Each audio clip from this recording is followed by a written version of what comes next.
In this section, we'll be seeing how to do intranet hacking using Metasploit. So this is the scenario that we're going to be working with.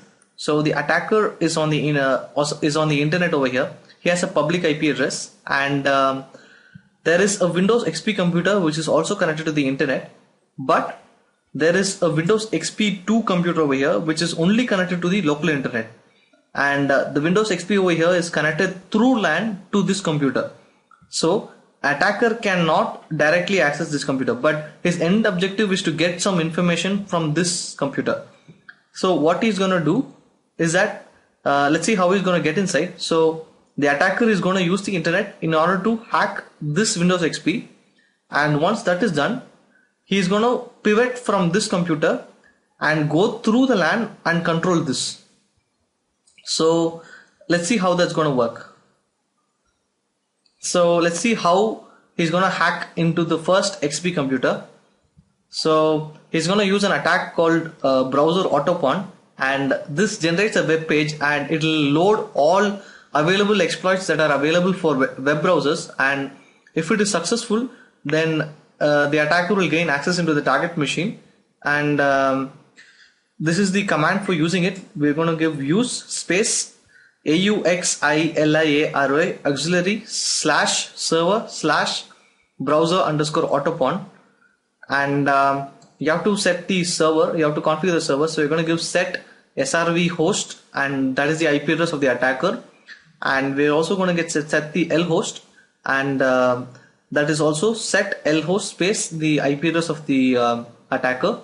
And in order to start running the server, you just simply give the command run, and you can see after it will take some time, and after all the exploits are loaded, it is saying that the server has started, and this is the URL that is going to be using. So what the attacker has to do is he has to somehow trick the users into opening this URL, and once it is opened, you can see that it will find if any of the if the browser is vulnerable to any of the exploits, and it will exploit it. It will run the shell code, and you can see it has started a session, and we can get the list of active sessions by just giving sessions in Metasploit, and this will give you a list of sessions. And in order to interact with a specific session, you just need to give sessions -i and the session ID. So in this example, we'll be giving sessions -i1. So this will open the session 1, and after that you're inside the XP computer, the first XP computer, and you need to list all the interfaces in that computer, and because this is connected both through the internet and the internal network, it will have two IP addresses. One will be the public facing internet IP address, and one will be the LAN IP address. So you can see the intranet can't be accessed by the attacker directly. So what he's going to do, he's going to pivot from this computer to here.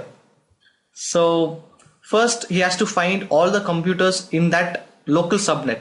So he's going to run an ARP scanner for that 172 series. You can see, just imagine that the 192 series is the public internet, and 172 is the local private LAN.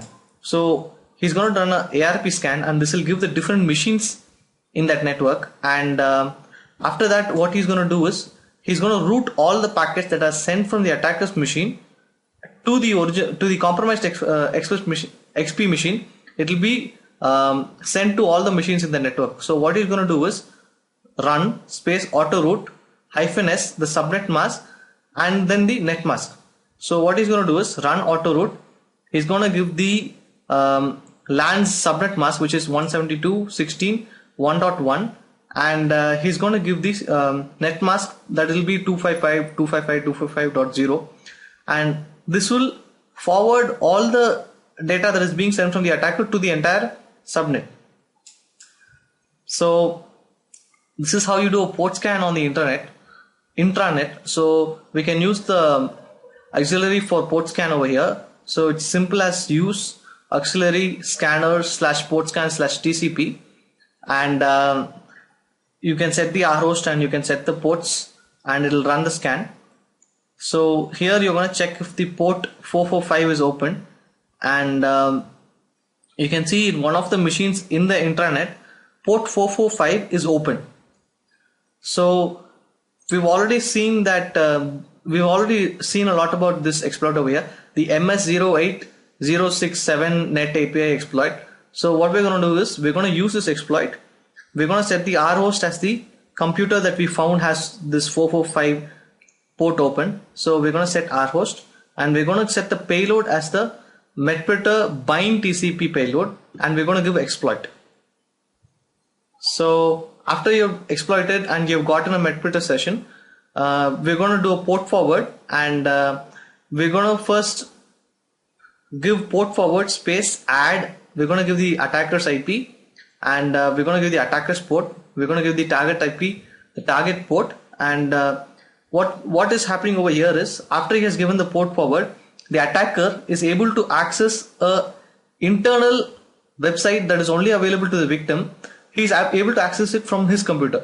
So this way he has information which is only available to the computer in the local network. So we'll be looking more into this in the video, and if you're not that clear about it, I hope once you look at the video you'll be very clear about it. And let's look at some defense first. So first of all, the operating system and the applications in that computer should be up to date, and a firewall should be there both at the network and the machine level. And you should always have a working antivirus, because even if an exploit is working, sometimes the shellcode can be detected by the antiviruses. So, and also if you use a tool like Emmet, it will stop most exploits from running, and unless it's a custom exploit, knowing that Emmet is there in the computer, it will be very, very secure. So let's go to the video demonstration.